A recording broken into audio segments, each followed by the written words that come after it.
Good morning. In the last class, we read the passage about Mangalyaan, India's pride and joy.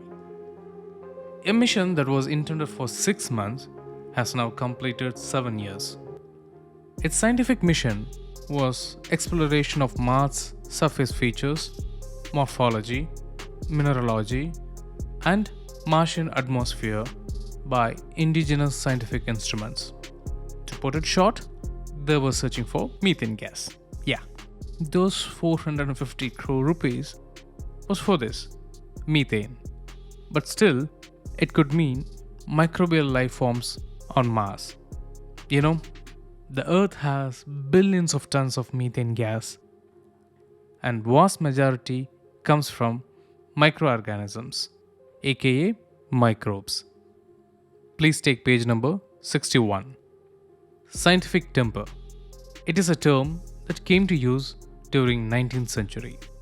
Indian Constitution states scientific temper as one of the fundamental duties of Indian citizens.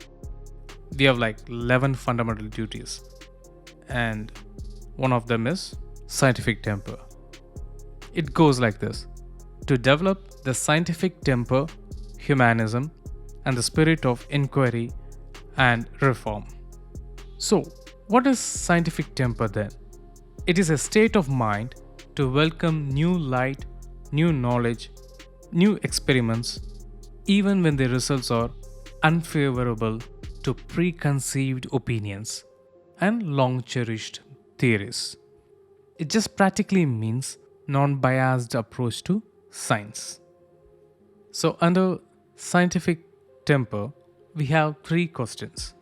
Question A: what does science teach us? We are given some options: to rely on facts, to look for cause and effect, to be superstitious, to question and analyze, to listen to hearsay. Hearsay. Hearsay means things that you have heard from another person, but you do not definitely know to be true. So choose the options.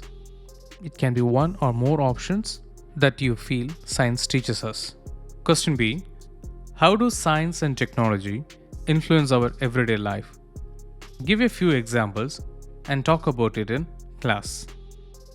Science and technology has great impact on quality of life and has greater influence on mankind than ever before. You can record your answer by giving few examples and tell us how it is influencing our everyday life. Question C: read about the Pulse Polio program to understand the benefits of science to humankind. Please turn to page number 70. During the early part of 20th century, polio was a menacing disease that ravaged the life of young children across the globe. Parents dreaded this disease. It swiped through towns in epidemic every few years. Some people suffered temporary and some permanent paralysis. And some polio survivors were disabled for life. I'll tell you a small story. It is about a friend of mine. He was born as a healthy child. His parents were happy just by seeing him smile. He had this dimple. During those times, India was hyperendemic, where we had 2 lakh to 4 lakh polio cases in India every year. And one day, my friend's town was swept by polio. And he was one of the child who was severely affected by polio. A healthy child few hours back suddenly fell sick. Hot fever ran for a few hours and he lost plenty of weight within hours. It attacked his nervous system and crippled him. Luckily, he was saved. Later, during his adult days, he had to undergo numerous spinal surgeries to walk and not to slouch, at least partially. He's a pretty good guy, and he is now successfully working at a top business abroad. This polio has ravaged India so much that India came up with a Pulse Polio program, which was instrumental in India achieving a polio-free nation status in the year 2014. To know more about it, let's read about India's Pulse Polio program. Polio or poliomyelitis is an incurable disease. It is caused by a virus which spreads through contaminated food and water. Once infected, the virus affects the central nervous system, resulting in the paralysis of one or more limbs. It usually affects young children. As the disease cannot be cured, one can only take measures to prevent it. Vaccination is one of the most effective methods to fight the disease. In 1995, the Government of India set up the famous Pulse Polio program with the aim of making India polio free. Today, this program has become the largest public health campaign ever conducted in the country. All children up to the age of 5 years are given 2 drops of oral polio vaccine nationwide, whether they have previously taken the drops or not. 2 such pulse vaccination days are marked out, 4 to 6 weeks apart, usually in the months of November to February. And every kid in India would have got a polio vaccination. It is necessary for all parents and young adults to be aware of these facts so that there is no outbreak of polio again in the country. There are chances of the re-emergence of polio in India if we stop or let down our guard. The government has run advertisements in the print media across the nation and on radio and television to notify all communities, especially in far-flung areas, about this campaign.